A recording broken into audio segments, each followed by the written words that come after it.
Virgo, breathlessness happens for two reasons: wonder or panic. And you can't tell from the promise which one's coming.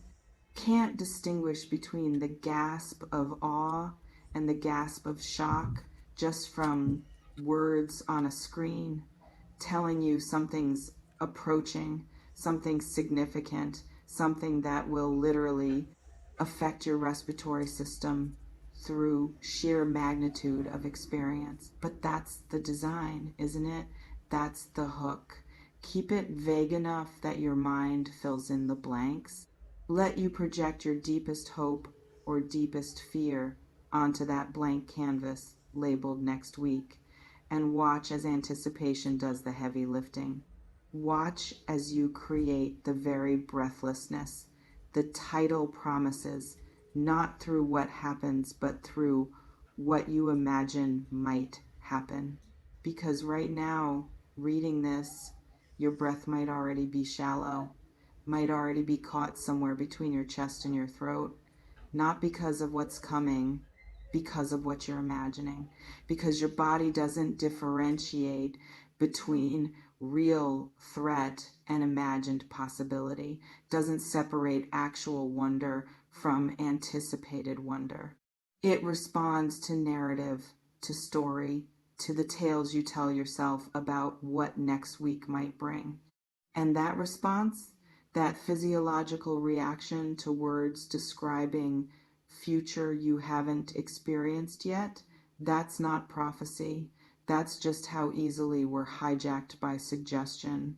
How readily we surrender present calm to future speculation. How quickly we trade breathing easy now for holding our breath about then. Diaphragm feels locked like someone installed a cage around it. Next week. Specific time frame, 7 days from now. Close enough to feel imminent, far enough to maintain mystery, perfect distance for anticipation to build without having to deliver anything concrete. Because if the promise was what happens tomorrow, you could verify quickly. Could call bullshit when tomorrow arrives and your breath remains perfectly normal, perfectly intact, perfectly unaffected by whatever mundane reality actually unfolds. But next week gives buffer, gives time for you to forget exactly what was promised, gives space for interpretation, for reframing, for whatever does happen next week to be retroactively fitted into the prophecy regardless of whether it actually matches. Because memory is flexible, prophecy is vague, and the human need to find meaning in coincidence is strong enough to connect basically anything that happens to basically anything that was predicted, as long as the gap between prediction and occurrence is wide enough to allow for creative interpretation. So, yes, something will happen next week, multiple somethings. Your life will continue, events will unfold, you'll have experiences, and maybe one of them will feel significant. Maybe one of them will catch you off guard. Maybe one of them will create that moment of breath-catching surprise or delight or shock that makes you think, this is it. This is what was predicted. This is the breathtaking thing that was promised. But was it really predicted? Or are you just living, just experiencing normal variants of existence where some moments hit harder than others, some days feel more significant than baseline, some interactions or events or realizations create emotional response strong enough to register physically? Because that's not prophecy. That's not prediction. That's just paying attention. That's noticing what's always been happening but usually slides by unremarked because you're not primed to see it as significant. But prime someone, tell them something breathtaking is coming, and suddenly they're watching for it. Suddenly, ordinary moments get elevated to extraordinary because they've been told to expect extraordinary. And humans are incredibly good at finding what they're looking for, even when it's not actually there in the form they think it is. Ribcage expanding and contracting in rhythm, I'm suddenly hyper aware of, will take your breath away. Future tense. Will. Not might, not could, not potentially. Will. Definite, certain, guaranteed. Next week will deliver breathtaking experience. The title promises it. The caps lock and emoji emphasize it. The certainty is supposed to be reassuring, supposed to give you something to hold on to, supposed to create hope, anticipation, excitement about what's approaching. But certainty about future is always false. Always. Nobody knows what happens next week. Nobody can guarantee breathtaking moments. Nobody can promise specific emotional or physiological responses to events that haven't occurred yet. Because future is probability, not certainty, is potential, not guarantee, is multiple branching possibilities that collapse into single reality only when present moment arrives and choice gets made and circumstance unfolds and what was future becomes now. So when someone promises certainty about future, when someone says will instead of might, when someone declares definite outcome before variables have resolved, they're not prophesying, they're not predicting, they're manipulating, they're using false certainty to activate your hope or your fear. They're leveraging your desire for knowing, for control, for advance warning about what's coming to get you to invest attention, emotion, energy into their narrative about your life. And that investment, that attention you're now paying to next week, that emotion you're generating about possibilities, that energy you're directing toward imagined futures, that's real. That's happening now. That's affecting you presently, not next week, now, this moment, as you read, as you wonder, as you project onto that blank screen labeled breathtaking event approaching.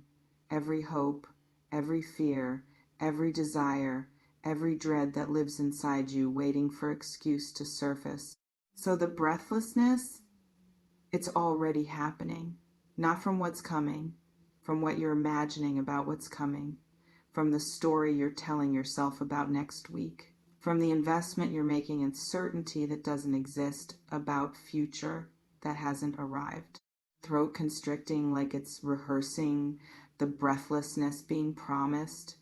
Take your breath away, interesting phrase, implies something external acting on you, something happening to you, rather than something you're participating in creating.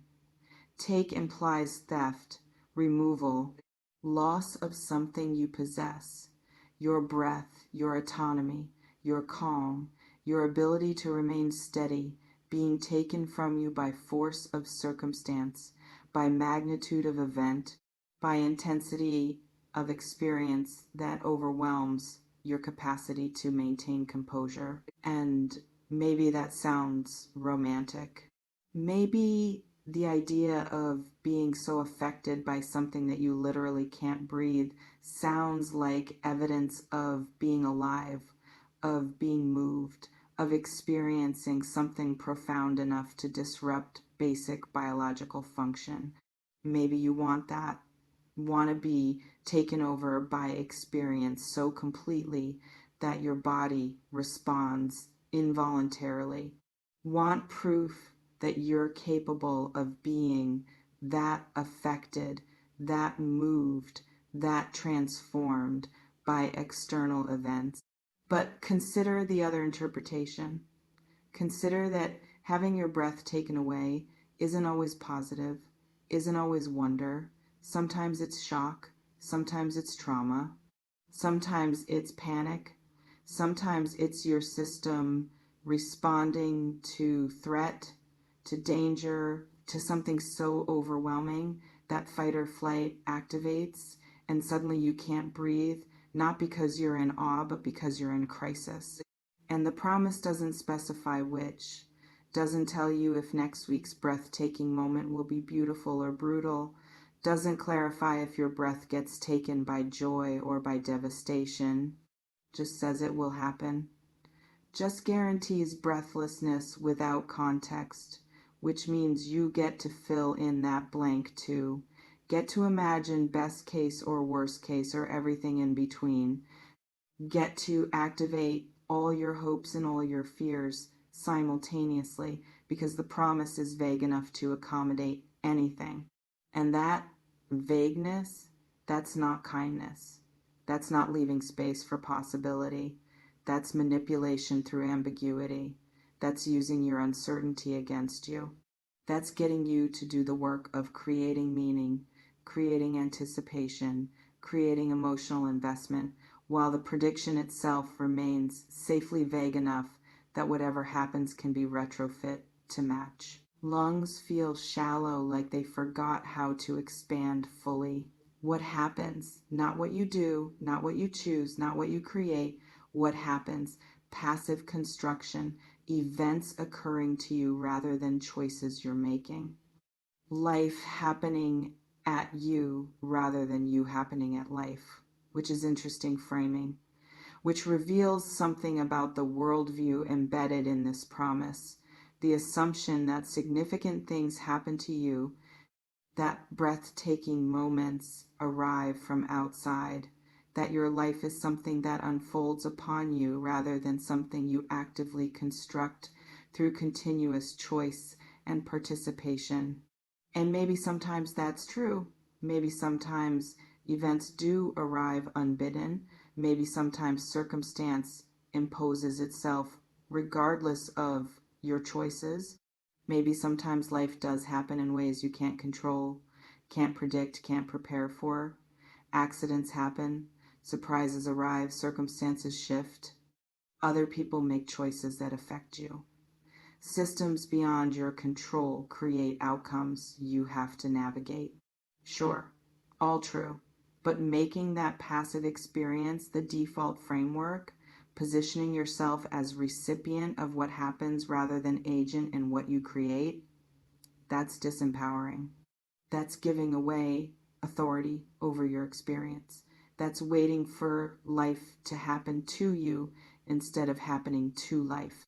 And when you're in that passive stance, in that waiting position, in that mindset of recipient rather than creator, you miss your own power, miss your own agency, miss the countless small and large ways you're constantly shaping what unfolds through your choices, your responses, your interpretations, your actions. You become audience to your own life instead of author, observer, instead of participant.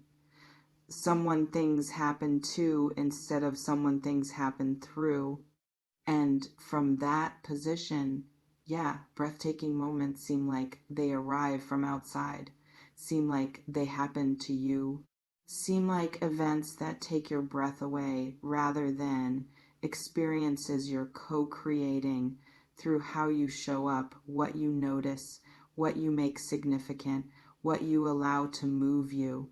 But shift the frame, shift from passive to active, from recipient to agent, from waiting for next week's breathtaking event to creating conditions this week that might make next week breathtaking. And suddenly the whole dynamic changes. Suddenly you're not waiting, you're building, you're not hoping, you're choosing, you're not anticipating what might happen to you. You're determining what you're going to make happen. And that's actually breathtaking. Not because external event arrives, because you reclaim agency, because you stop waiting for life to happen and start making it happen, because you recognize that breathtaking moments don't get delivered to passive recipients. They get created by active participants who show up fully, choose boldly, live deliberately. Sternum feels like it's vibrating at frequency just below perceptible. The warning symbol, the emoji, the emphasis, all designed to activate urgency, to make you feel like this isn't just information, this is alert, this is caution, this is heads up about something approaching that you need to prepare for, brace for, protect yourself from, or position yourself to receive. But warning about what? About breathtaking moment? Since when do breathtaking moments require warning? Since when do we need to be cautioned that something amazing might happen? Since when is experiencing wonder something to be warned about? We don't. We don't need warnings about positive experiences. We need warnings about threats, about dangers, about things that could harm us if we're not prepared. Which means the warning symbol suggests the breathtaking moment might not be positive, might be the kind of breathtaking that comes from shock, from loss, from devastation, the kind that requires warning so you can brace yourself, protect yourself, prepare yourself for impact. But then why the excitement? Why the emojis suggesting shock in the fun sense? Why the presentation that makes this seem like good news wrapped in urgent packaging? Because it's having it both ways. It's activating both your hope and your fear simultaneously. It's making you wonder if next week brings wonderful surprise or terrible shock. It's getting you to invest attention in both possibilities. It's doubling the emotional engagement by refusing to clarify which version of breathtaking is approaching. And that doubled engagement, that simultaneous activation of hope and dread, that's exhausting. That's anxiety producing. That's your system trying to prepare for two opposite outcomes at the same time. That's impossible. Can't brace for impact and open for reception simultaneously. Can't protect and receive at once. Can't guard yourself and remain vulnerable in the same moment. So you do both poorly. You half protect and half open. You sort of brace while sort of hoping. You kind of prepare while kind of anticipating. And in that divided attention, in that split focus, you're present for neither. You're not actually protected if threat arrives. You're not actually open if gift arrives. You're just anxious, waiting, watching. Breath already compromised not by next week's event, but by this week's anticipation, which might be the whole point, might be that breathlessness isn't what's coming next week. Breathlessness is what you're experiencing now, right now, from reading this, from wondering, from imagining, from the anticipatory anxiety that comes from being told something significant is approaching without being told whether to hope or to fear. Shoulders hunched forward like body's trying to make itself smaller, target. Let me dismantle this more thoroughly. Let me expose what's actually happening when someone promises you that next week will take your breath away. Because it's not prophecy. It's not prediction. It's not divine insight into your upcoming timeline. It's psychology. It's understanding how humans respond to certain triggers, certain promises, certain framings. It's knowing that tell someone something breathtaking is coming and they'll start watching for it. They'll start interpreting ordinary events as extraordinary. They'll start finding significance in coincidence. They'll start experiencing breathlessness, not because events are breathtaking, but because they've been primed to respond that way. This is how cold reading works. How general predictions feel personally accurate. How vague prophecies seem specific in retrospect. You tell someone something general enough to apply to almost anyone, something will happen that takes your breath away and their mind does the rest. Their mind scans upcoming events looking for the match. Their mind elevates ordinary to extraordinary because they've been told to expect extraordinary. Their mind creates the connection between prediction and reality, even when the connection is tenuous, coincidental, or completely constructed. And this isn't malicious necessarily, isn't always intentional manipulation. Sometimes it's just how this content works, how readings function, how prophecies operate. They plant seeds, they create frameworks, they give you lenses through which to interpret upcoming experience. And those lenses shape what you see, what you notice, what you make significant, what you remember. So next week, something will happen, guaranteed. Because things always happen, life continues, events unfold, and one of those events, maybe multiple events, will create some kind of emotional response. Maybe strong response, maybe response strong enough to register physically. And when that happens, when you have that moment of caught breath or racing heart or gasping surprise, you'll remember this. You'll connect that moment to this prediction. You'll think, this is what was promised. This is the breathtaking event. This is the prophecy fulfilled. But was it? Or did you just live? Did you just experience normal emotional variance? Did you just have a moment that would have happened anyway, would have affected you anyway, would have caught you anyway, regardless of whether someone predicted breathlessness or not? You can't know. Can't separate what would have happened naturally from what happened because you were primed to notice it. Can't distinguish between genuine prediction and self-fulfilling prophecy. Can't tell if the breathlessness came from the event or from the anticipation. And that ambiguity, that uncertainty, that's not bug, that's feature. That's how predictions maintain plausibility. That's how prophecies avoid falsification. That's how vague promises about breathtaking futures remain unfalsifiable regardless of what actually occurs. Belly tight like muscles are bracing for impact from unknown direction. Here's what I won't do. Won't confirm that next week holds breathtaking event. Won't promise wonder or warn about disaster. Won't tell you to prepare or to hope or to fear or to anticipate. Won't feed the anxiety this title activates. Won't participate in the manipulation of using false certainty about unknowable future to capture your attention in uncertain present. What I will do is point out what's happening right now. Point out that your breath might already be affected, not by what's coming, by what you're imagining about what's coming. Point out that the breathlessness being promised for next week might already be occurring this week, this moment, this breath you're taking right now as you read and wonder and project and anticipate.